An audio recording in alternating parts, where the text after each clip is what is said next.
Assalamualaikum warahmatullahi wabarakatuh. Salam salve. Om Swastiastu, Namo Buddhaya, salam kebajikan. Teman-teman, jumpa lagi bersama saya di Falco Ngoe Channel. Video saya kali ini saya tidak bosan-bosannya masih membahas seputar si towel. Ya, si towel dan si towel lagi. Saya tidak akan kapok-kapoknya membahas soal si towel ya. Karena si towel tidak kapok-kapoknya benci sama Sintayong. Jadi video ini ada netizen Malaysia yang mencoba untuk membuat konten ya tentang si towel, bahwa orang Indonesia mengajukan si towel ini untuk dinaturalisasi menjadi warga Malaysia, dan itu jelas-jelas ditolak ya. Kemudian mendapatkan reaksi balik dari netizen Indonesia, dan ini sangat lucu teman-teman. Mari kita simak bersama-sama. Abang, ambillah Bung Towel ni ke Malaysia. Lantiklah Bung Towel ni jadi coach Malaysia. Coba kalian lihat dulu. Orang Malaysia aja, abang ini influencer Malaysia, itu nolak loh si Bung Kacamata itu. Apalagi ditawarkan kita ke Malaysia jadi coach. Asli aku pun, jadi aku berpikir gini loh, kita itu kan kalau misalnya kita terkenal sampai ke negara lain pun itu karena memang kita itu punya sesuatu yang positif, iya kan? ya. Contohnya Manny Pacquiao ke Amerika, dia kan orang kenal kan. Ya. Oh, ini Sering tinju juara. Filipina yang punya rekor 8 kali juara di kelas yang berbeda, ya kan? Datang Valentino Rossi, oh ini pembalap legend terbaik, ya kan? 9 gelar juara dunia. Nah, datang lagi nanti misalnya yang beda dunia, misalnya contohnya datang contohnya Suki, ya kan? Suki, oh ini pemeran Suki di Avatar Last Airbender yang versi live-nya. Ini Avatar nih. Ini siapa ini Bung ini, kata abang ini. Dia sindir loh sampai dia bilang masalah di Malaysia ada banyak, jangan lagi ditambah. Seolah-olah kan kalau si Bung ini datang ke Malaysia jadi nambah masalah di Malaysia yang udah banyak. Ya, Itu iyalah. sindiran telak loh. Malu nggak? Nggak malu dia. Udah sampai kayak gitu di sindir orang. Kalau aku malu aku loh. Langsung aku mawas diri, introspeksi diri. Oh, aku harus berubah. Ini enggak. Terus kalau kalian tonton ya podcast terbarunya itu di YouTube, kalian cari aja sendiri. Pas ditanya apakah layak Sintayong dipertahankan dengan hasil 3-0 di Vietnam, di Hanoi. Enggak serta-merta katanya, cobalah. Wih, itu urat malunya udah di mana itu? Udah Hati dan putus. jiwanya udah di mana itu, ya kan? Coba kalian pikir sendiri ya. Jadi kalau menurutku kalau ada di dunia ini orang yang bermuka tembok, orang ini adalah salah satunya. Kalau ada di dunia ini orang yang nggak punya Muka hati tembok. nurani, orang ini juga salah satunya. Kalau ada orang di dunia ini, ya kan, yang dia nggak punya rasa keberpihakan demi bangsa dan negaranya, orang ini salah satunya. Sampai Banyak sekali gelarnya. headline hampir semua orang, headline semua orang, satu-satunya orang yang tidak bersorak ketika timnas mencetak gol. Manusia apa macam itu? Tahu, yang penting timnas menang. Yang penting timnas menang. Manusia apa orang ini? Seperti orang bermuka tembok. Banyak sekali gelar yang diberikan oleh abang ini kepada si towel ya teman-teman. Saking bencinya, saking jengkelnya abang ini sama si towel. Ya memang susah juga ya kalau kita melihat orang Indonesia sendiri ketika timnasnya sendiri meraih kemenangan terus tidak ada ekspresi sama sekali. Ini yang patut kita pertanyakan, apakah orang ini masih waras atau tidak? Mulainya bagaimana gitu, harus ke sana fokusnya. Oke. Yang berikutnya, Bung, Ya. timnas kita ini kan membaik performanya. Memang saya nggak dengar juga ada kutipan di live commentary itu. Nah, ini disebabkan dengan racikan Sintayong sebagai pelatihnya atau dengan kedatangan pemainnya. Saya udah mendengar memang pernyataan itu. Nah, itu bisa diperjelas nggak, Bung? Saya kurang. Jadi begini, kalau positioning kita sebagai sekedar penggemar, sekedar apa ya, kemenangan yang dikejar, ya pasti hanya sekedar melihat kemenangan. Sebetulnya kan bukan problem. Kalau buat saya nggak melihat itu selalu sekedar kemenangan. Saya Terus? selalu berpikir, ya logika sepak bolanya sih saya pikirin gitu. Mungkin itu juga bagian dari pengalaman ketika saya melayani mikirin. PSSI gitu. Jadi kalaupun menang ya, kalau kita yang di dalam, beberapa orang memang nggak pernah ekspresif terlalu euforia lah. Mungkin saya juga karakternya seperti itu, tidak terlalu ekspresif gitu loh. Karakter memang Jadi misalnya seperti itu. ketika itu menang, saya nggak berhenti di menangnya gitu loh. Pikiran saya tuh bertanya logika sepak bolanya gitu kan. Karena kan sebelum-sebelumnya kan nonton pertandingan bola. Lalu ketika di Hanoi itu permainannya ada perbedaan, maka kan saya bertanya apa yang membuat berbeda gitu Ya, apa yang Iya kan? memang berbeda terlihat jelas sebenarnya. Iya. Oke. Nah, dalam sudut pandang tenis yang saya lihat bikin beda itu kurang lebih adalah 4 naturalisasi terakhir. Tomae, Oratmangun, Jay Itzes, sama Nathan. Itu kan 4 naturalisasi terakhir. Bahkan kalau mau lebih spesifik, 3 deh. Jay, Tom Hai, sama Ragnar Oratmangun. Menurut saya sih itu yang kasih pembedaan di berarti pertandingan mereka itu. ini, jadi Ya. si pemain keturunan ini yang menjadikan Ya. berbeda dibanding sebelumnya. Walaupun sebenarnya di pertandingan itu kita nggak main pemain keturunan banyak juga, ada sekitar 6 kalau salah nggak? Ada 6. Iya, ada 6. Ya, 5 domestik lah ya. Walaupun domestiknya ada yang main di luar. Itu bisa nggak? Apalagi ada mereka akan lebih baik lagi timnas kita atau? Jadi gini kan, kenapa saya sebut nama 3 itu yang memberikan pembedaan? Karena mereka kasih pembedaan di tim. Ragnar, Tomae, Jay. Kan saya tarik ke belakang. Waktu November lah, nggak usah jauh-jauh. November itu kan sudah ada naturalisasi. Iya. Kalah 1-5 di Basra, 1-1 dengan Filipina. Iya. Kan nggak gitu mainnya. Iya kan? Nggak begitu. Nggak gitu, nggak seperti itu. Bahkan dibandingkan yang pertemuan di GBK 21 Maret yang menang 1-0, yang Egy dari lemparan Iya, Arhan. ke dalam Arhan, itu juga nggak gitu kan mainnya. Nggak sebagus yang kemarin. Nggak sebagus yang kemarin, lebih kontrol yang kemarin, saya lebih bisa kuasai bola, lebih pegang bola gitu loh. Kalau dalam sudut pandang saya, jadi saya menganggap bahwa yang membedakan ini kehadiran 3 pemain itu, atau 4 lah kalau kita mau kategorikan 4 naturalisasi Jadi yang tidak terakhir. menganggap Walaupun pemain yang lokal. itu kan Tom Hai dan Oratmangun di Vietnam itu kan. Berarti Iya. dua peran dari pemain ini penting banget tuh di pertandingan. Kelihatan kasih warna. Dua-duanya kasih warna. Secara individu memberikan sebuah warna lah.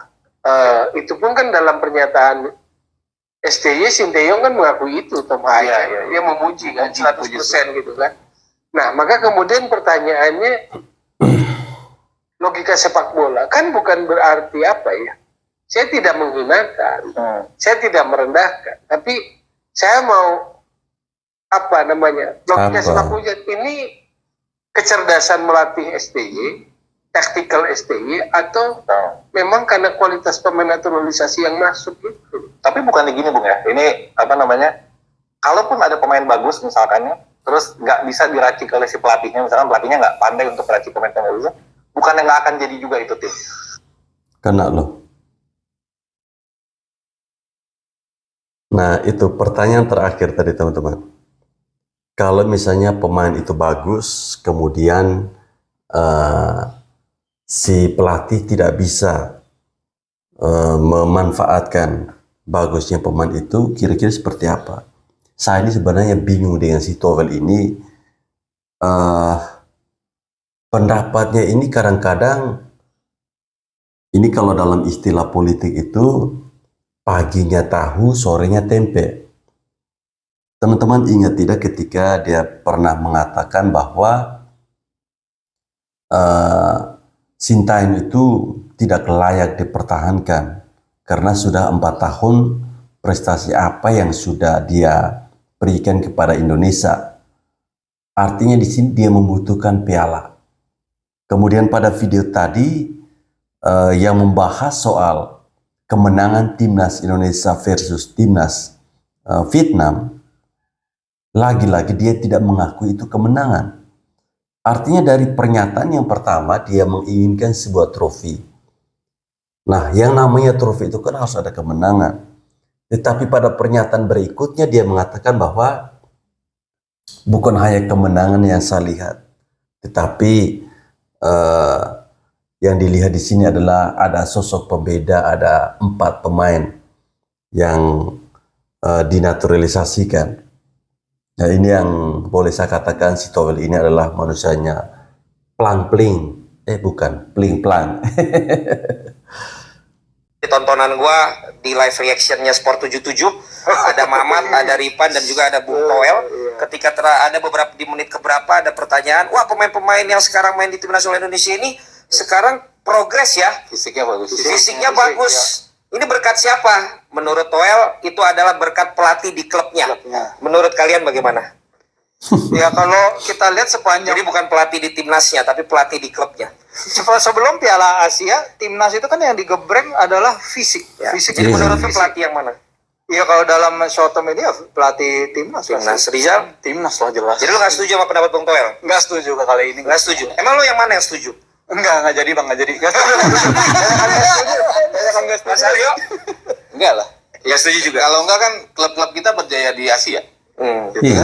Klub-klub kita bagus di Asia kalau emang pelatih-pelatih klubnya bagus. Oke, berarti lu menurut ini juga ada jasa dari pelatih tim nasional menurut lu? Lah iya dong, pasti. Jelas. Oke, baik kalau begitu itu adalah pertanyaan-pertanyaan gua terkait dengan komen-komen dari para pundit-pundit ternama di Indonesia yang jarang datang ke sini, jadi gua bertanya. Dan ini untuk juga membangun ekosistem para pundit kita juga kita akan angkat komen-komen mereka untuk juga kita bahas ya kan, itu dia karena penting apa yang menjadi komentar mereka itu menjadi bahan pembicaraan dan juga menjadi opini juga ya, dan membangun satu pemikiran yang tadinya A, oh bisa juga mungkin jadi B, dan juga bisa mengawal pemain-pemain untuk tetap ingat tidak mulus selalu hal yang positif tapi juga ada masukan-masukan dan kritikan-kritikan. Kita akan menuju ke hasil-hasil dari Jerman dan juga dari Ya itu, kan Towel pernah bilang seperti itu bahwa kekuatan fisik timnas Indonesia saat ini itu dikarenakan pelatih-pelatih di klub. Ya ini lagi dan lagi tidak jelas pernyataan si Towel ini. Kita melihat bahwa ketika awal-awal Sintayong datang ke Indonesia, hal pertama yang dilakukan untuk para pemain timnas itu adalah menggembleng fisiknya mereka. Ya karena kita melihat beberapa tahun ke belakang sebelum Sintayong datang, para pemain timnas kita itu sering kelelahan ketika masuk di menit-menit 80 ke atas. Itu yang menjadi sebuah kelemahan dan menjadi fokus utama dari pelatih Sintayong. Sehingga fisik itu sangat penting. Makanya tidak heran kalau sekarang kita melihat sampai akhir pertandingan, kekuatan fisik timnas kita itu wow, luar biasa. Itu berkat apa? Berkat apa yang sudah dilakukan oleh pelatih tim nasional Indonesia, bukan pelatih di klub. Gimana Sintayong mau mengambil pemain bagus kalau kompetisinya busuk? Berarti ya akarnya dari kompetisi yang sehat ya. Bukan dari reporter yang baik ya. Kalau zaman dulu kan kayak Nggak ngaruh reporter yang baik, Iya. timnasnya juga baik. Masalahnya ada juga yang panas-panasin bro gitu Yes. loh. Maksudnya ya gue nggak tahu ya, kalau kita mau bicara sepak bola kita Ini bahas si Towel ini. harus lihat kompetisi kita gitu. Ada yang bilang pelatihnya yang salah, Sintayong yang salah gitu. Selalu menyalahkan Sintayong. Coba dibalik, lo suruh milih pemain yang ada. Gue pemilik klub teman-teman gue semua, tapi gue selalu bilang bahwa ini liga busuk nih, ini liga jelek nih, ini liga amburadul. Lo harus benahi liga dulu kalau mau masuk Piala Dunia atau ya AFF lah gitu. Gak usah ngomong aja dulu AFF. Materi pemain lokal harus bagus. Nah, sekarang kalau mau kalian Indonesia mau ikut AFF, ambil dari mana? Liga 1 kan? Nggak mungkin dong pemain luar kita ambil. Bukan bukan jadi owner saya. Sampai liga kita masih jelek, nggak mungkin kita juara AFF aja deh, level terburuk. Itu pemikiran orang gampang lah ya gitu. Jadi gue rasa Pak Erik harus membenahi liga. Ya, memang itu harus kita akui ya bahwa liga kita ini sebenarnya belum terlalu bagus. Itu kita melihat dari sebenarnya bukan hanya Liga 1, liga-liga di bawahnya, Liga 2, kemudian ada Liga 3. Itu bahkan di sana itu masih ada bersarang para mafia-mafia bola. Ya, kita berharap semoga kedepannya liga kita ini semakin membaik ya. Mereka benar-benar bukan hanya melihat dari sisi uangnya saja, tetapi mereka benar-benar memperhatikan para pemain terkait dengan cara melatih, visi, atau apapun itulah di dalam klub ya. Nah lo, jadi polemik bentul kan? Gara-gara Bung Toel. Kenapa nih? Aduh. Oh, asisten Lari Sintayong. kemana-mana ya. Tentang pemain naturalisasi terus yang dia bahas. Aduh, sampai saya bingung. Dia mau apa sih sebenarnya, maunya apa? Dia maunya dipecat Dia Sintayong. sendiri dia tuh pengamat bola, mengerti sebenarnya tuh mengerti. Dia itu mengerti sebenarnya, cuma nggak tahu udah cari panggung kayaknya. Dia mengerti. Ada pemain Brasil ke Portugal bingung pilih mana, Argentina atau Spanyol pilih mana bingung, Perancis, Aljazair, kan begitu. Sedangkan Cina sudah ada mulai naturalisasinya, bahkan Qatar, bahkan Irak. Beliau ini tahu sepak bola, cuma dia ini kayaknya punya kepentingan. Gitu loh. Kayaknya begitu ya. Bilang masih baik-baik saja. Iya, baik-baik saja di depan, berhadapan. Kalau sudah baku belakang, kayak ngomong kayak comberan. Begitu. Comberan. Nah, ini juga pecinta timnas. Bukan Bung Toel saja, kan begitu. Hargailah Sintayong yang membujuk merayu pemain-pemain yang berdarah Indonesia sampai terbang ke Eropa. Supaya mau bergabung demi kualitas kita, agar pemain-pemain lokal mencontoh. Iya. Tuh, beliau ini tahu pemain lokal 1 langkah, Indonesia butuh 3 langkah untuk menjangkau bola, kan gitu. Kita kalau ikut Piala Dunia, kita harus kolaborasi dulu dengan pemain-pemain itu, grade A itu yang berdarah Indonesia. Nanti pada saat masuk Piala Dunia, nah baru mungkin pemain-pemain asli gabung juga di situ lebih banyak supaya merasakan. Ya. Begitu, sudah mencapai Piala Dunia itu sudah prestasi yang sungguh-sungguh luar biasa, Bung Toel, kan begitu. Tovel bukan Kalau Bung. cuma kritik-kritik yang mana yang dikritik, saya bingung, kritik yang mana, begitu. Bukan kritik itu namanya, gitu loh. Kritik itu yang gimana coba, kan begitu. Dia terlalu benci dengan Terlalu Sintayong. mencari panggung, begitu. Kita ada bahagia, kita senang. Diganggu dengan omongan-omongan seperti yang memperpecah belah, begitu loh. Ada pihak-pihak memperpecah belah. Akhirnya nggak mendukung STY 100% semuanya, begitu. Kan merusak persatuan sepak bola kita ya. Benar, Bang. Itu tidak ada itu alasan kritik-kritik, alah omong kosong. Hah? Allah, omong kosong si Towel ini. Ini sampai emosi ya abang ini berbicara tentang si Towel ini. Nah, ini bahkan teman-teman, asisten pelatih dari Sintayong juga berbicara soal si Towel ini. Ya, memang si Towel ini berhasil membuat seluruh penggemar sepak bola Indonesia ini benci sekali dengan dia ya. Iya, sensitif. Dianggap naturalisasi ini kayak jalan shortcut, membunuh talenta Indonesia. Ya. Saya mengatakan, ini angle-nya harus berbeda kita lihatnya. Kalau cara mikir kita gitu, kita nggak maju-maju. Kayak kita kayak tuh kodok di bawah tempurung. Nah, lalu ini juga orang nggak tahu. Naturalisasi yang selama ini terangkat, ini sangat berbeda dengan apa yang dilakukan sekarang. Bang, tadi malam bang aku nonton tuh U17 loh. Ya, Inggris lawan Iran. Abang tahu nggak? Bullyingnya berapa orang Inggrisnya? Cuma 2, Bang. Pemain turunan. Turunan. Itu Inggris loh. Inggris yang punya klub Manchester City, United, Liverpool, Arsenal, semuanya itu. City kemarin dapat treble. Kurang apa itu klub? Hebat-hebat semua tuh. Bang Arya, Tapi ternyata U17 dia Bang. Di lapangan aku lihat terakhir Bang. Tinggal 2 orang tuh bolehnya. aku mau nanya sama Bang Arya. Heeh. Orang Prancis kulitnya putih atau hitam? Aslinya orang Prancis. Kalau kita ke Prancis Bang sih putih lah, tapi kalau lihat di lapangan lain nih. Artinya dunia sudah berubah, Iya, ya kan? iya. Nah, perubahan inilah akhirnya FIFA membuat regulasi. Regulasi. Ada artikel 7 sama artikel 9. Iya. Apa kira-kira bunyi artikel 7? Oh. Pemain yang boleh dinaturalisasi, tanda kutip, itu yang harus punya turunan darah. Iya, betul. Paling tinggi kakek nenek. Kakek neneknya.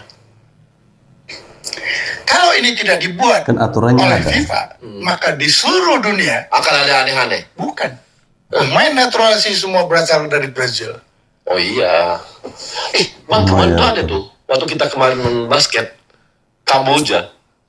Kan tuan rumah dia. Ya. Kita udah bingung. Semua di pemain asing. Kok gak ada lagi orang ini? Kamboja gak ada lagi loh. Kalau FIFA mungkin lain. Lah, lain ini. itu. Jadi kalau FIFA tidak memprotek, Iya. maka Ya, di seluruh nanti dunia akan diisi orang pemain Brazil. Latin semua nanti. Ya, karena kan secara material mereka lebih bagus. Bagus. Itulah dibuat. Maka kenapa kasus Klopp tidak mulus? Karena Klopp bukan turunan. Iya. Dia memang minta ya. Minta. Menurut Undang-Undang Keluarga Negara kita nomor 12 2006, siapapun berhak Untuk minta di warga negara. jadi warga negara dengan syarat sudah 5 tahun Iya. tinggal di Indonesia Iya. atau 10 tahun tidak betul-betul tinggal di Indonesia. Iya. Berhak. Atau dia kawin Oke. sama orang Indonesia. Nah, sedang yang kita urus ini yang kemarin yang sampai hari ini masih diurus, Iya, betul. itu tidak pernah tinggal di Indonesia. Iya. Maka Yang punya garis kalau keturunan. Lihatlah keturunannya ya. ya itu ada undang-undang juga yang membantu. Hmm. Kalau undang-undang nomor 12 tadi yang kasus 5 tahun itu siapa aja boleh apply, Ya. itu pasal 19. Tapi pasal 20 itu bunyinya ada lain lagi. pengecualiannya. Ada pengecualian. Dia pernah berjasa buat negara. Oke. Nah, pemain ini nggak belum berjasa buat Jasa, negara. ya. Atau, Nah. nah, bukan titik di situ. Atau ya. Atau negara membutuhkan jasa dia.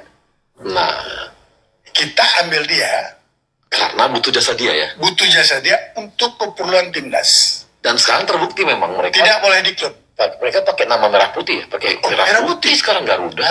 Ya, tapi kalau kita ambil dia, Iya. karena waktu itu sebelum ini ada case di PSSI mau rekrut pemain Brazil. Oh. Kalau itu terjadi, Ah. maka dia nggak pernah bisa main di timnas, tapi masuk ke klub. Karena tidak bisa menembus regulasi artikel 7 dari FIFA tadi. Kalau tidak ada garis Jadi keturunan. FIFA-nya ketat juga soal itu ya. Itulah yang saya pelajari. Punya darah baru oke gitu. Yes, itulah yang saya pelajari dan nggak semua orang federasi ngerti pada saat itu. Oke. Ya, teman-teman, itu tadi penjelasan dari Bapak siapa ini saya lupa terkait dengan naturalisasi ya. Padahal aturan di FIFA itu ada ya, poin-poinnya itu seperti yang dijelaskan oleh Bapak ini bahwa boleh menaturalisasikan dari luar ya, orang luar. Yang penting ada garis keturunan.